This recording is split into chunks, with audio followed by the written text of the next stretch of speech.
Hello YouTube family, welcome back to my channel, Living Life with Aura. If you haven't already, make sure you like, comment, subscribe, hit that notification bell so you can get notified every time I post. So alright y'all, excuse me if I look a little disheveled. I had a long day today.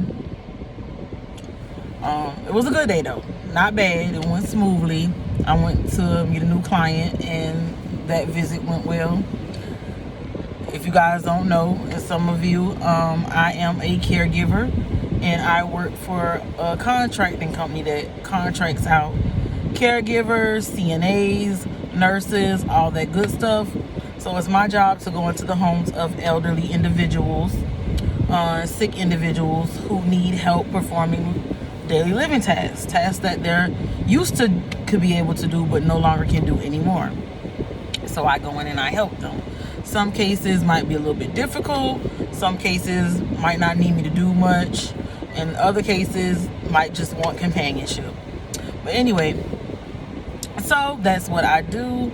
And today I was in the boondocks.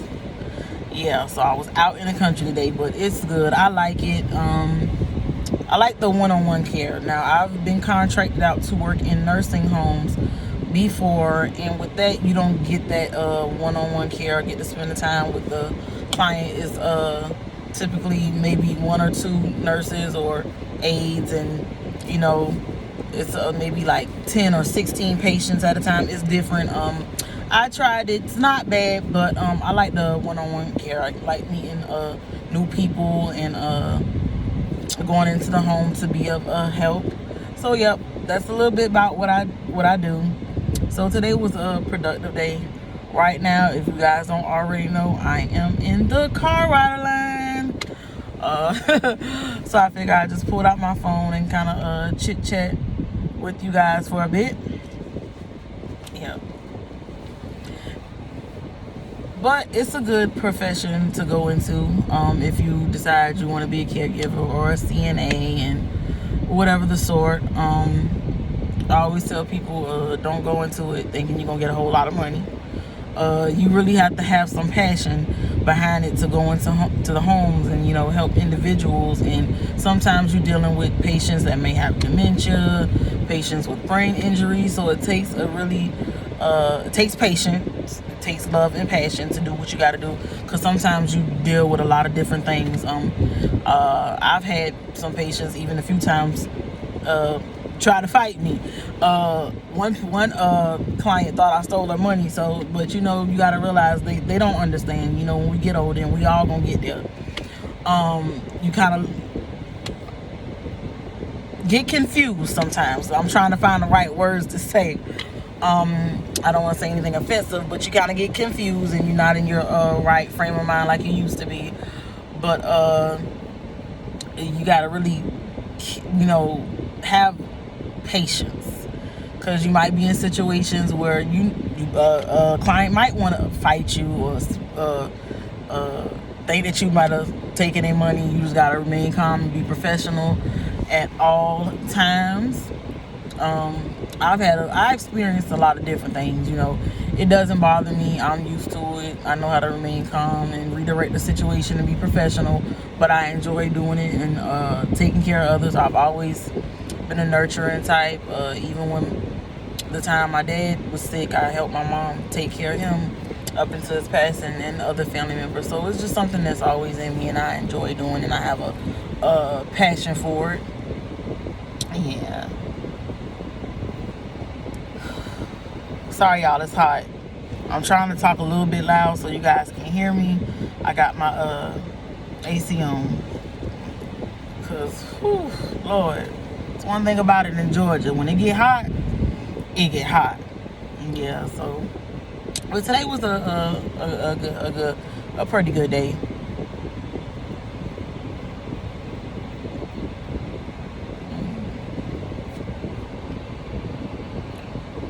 I got a few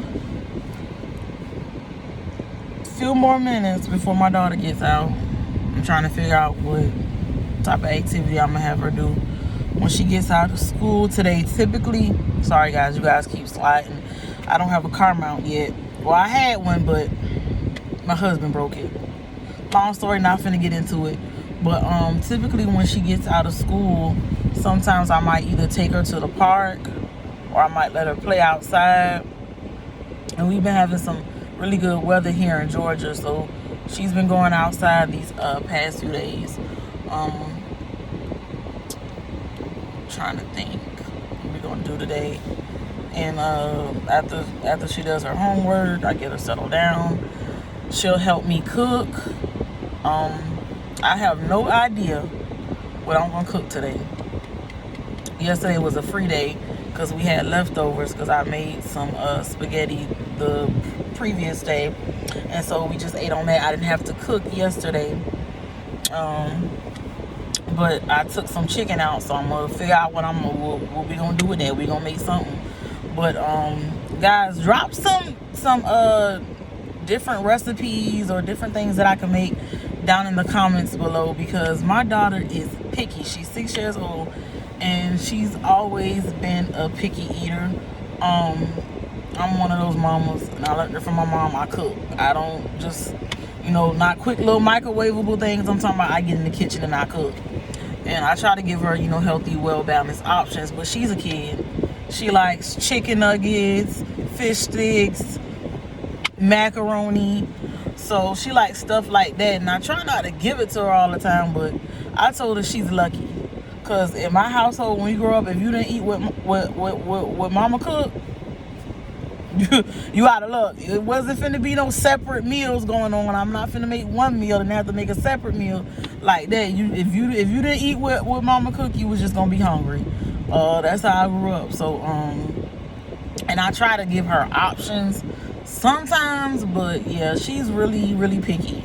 Like, I've tried everything. We even went to a nutritionist and they was telling me that she'll grow out of it. Because they had her on Pediasure. We started giving her that when she was about 2 years old to kind of supplement her appetite, because it would fluctuate. It would go up and down. And when she was born, she was only 5 pounds. I was sick a lot during my pregnancy. I couldn't really keep anything down. I had what you would call hyperemesis gravidium. I would throw up all the time. So she didn't gain that much weight. And then right when I had her, a week later, she had to go into the hospital because she wasn't eating. I even tried breastfeeding. That didn't work.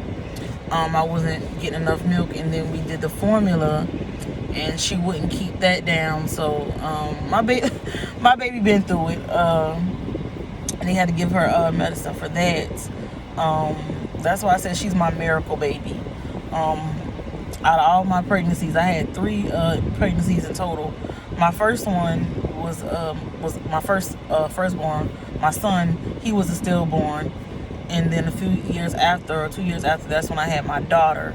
And that was a slight complicated pregnancy. I'm used to working. So it's hard for me to sit still because I'm always working. So in my first pregnancy with my son, and I blame myself for it because I worked so much. I had 3 jobs. And after I lost him, I found out that I can't, if I get pregnant, it's high risk. I can't overdo it. I can't work too much. And that kind of was an issue for me at first, because it's like I don't want to just sit around not doing nothing. But with her, I worked up until about the 8th month, and then my doctor was like, you know what, you got to stop. I know you don't want to, but if you want to keep this baby, you got to stop. And I did, and I got it through my head, okay, I got to do whatever the doctor tells me because I don't want to lose this baby. And we had a few scares during that pregnancy with my daughter. And when I had her, I was going in just for a routine doctor's appointment, and my doctor casually comes in. He was like, so I guess he didn't want to frighten me. So he was like, you ready to have this baby? I'm like, what you talking about? Luckily for me, I like to be prepared for any and everything. So I already had our bags in the car just in case, because it was getting close to that time. He's like, we're gonna have a baby today. And I'm like, what are you talking about? He didn't want to alarm me, but the umbilical cord wrapped around her neck, so her heart rate was kind of dropping, going up and down. So we had ended up having to do a C-section with her. But that's why I said she's my miracle baby. She fought to be here, and you know, we went through a lot, but that's why I don't play. I don't play about that one, because we went through some things during that pregnancy and when she was here.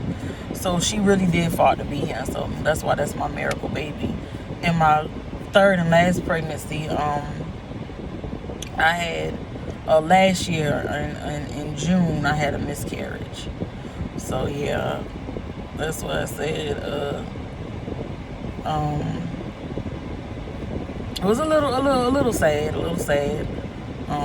and I was sick I was working, but I was sick with that pregnancy. But we're not gonna get into all that, maybe for another time. But I just wanted to come on here and chit chat with you guys for a bit, since I'm stuck in this line. It's literally wrapped around the corner. Like, that's why I like to get here to be first, because you get stuck in that bag. But yeah, I enjoyed our little chit chat. I will see you guys next time. Make sure you go ahead, like, comment, subscribe, turn on that notification bell. See you later.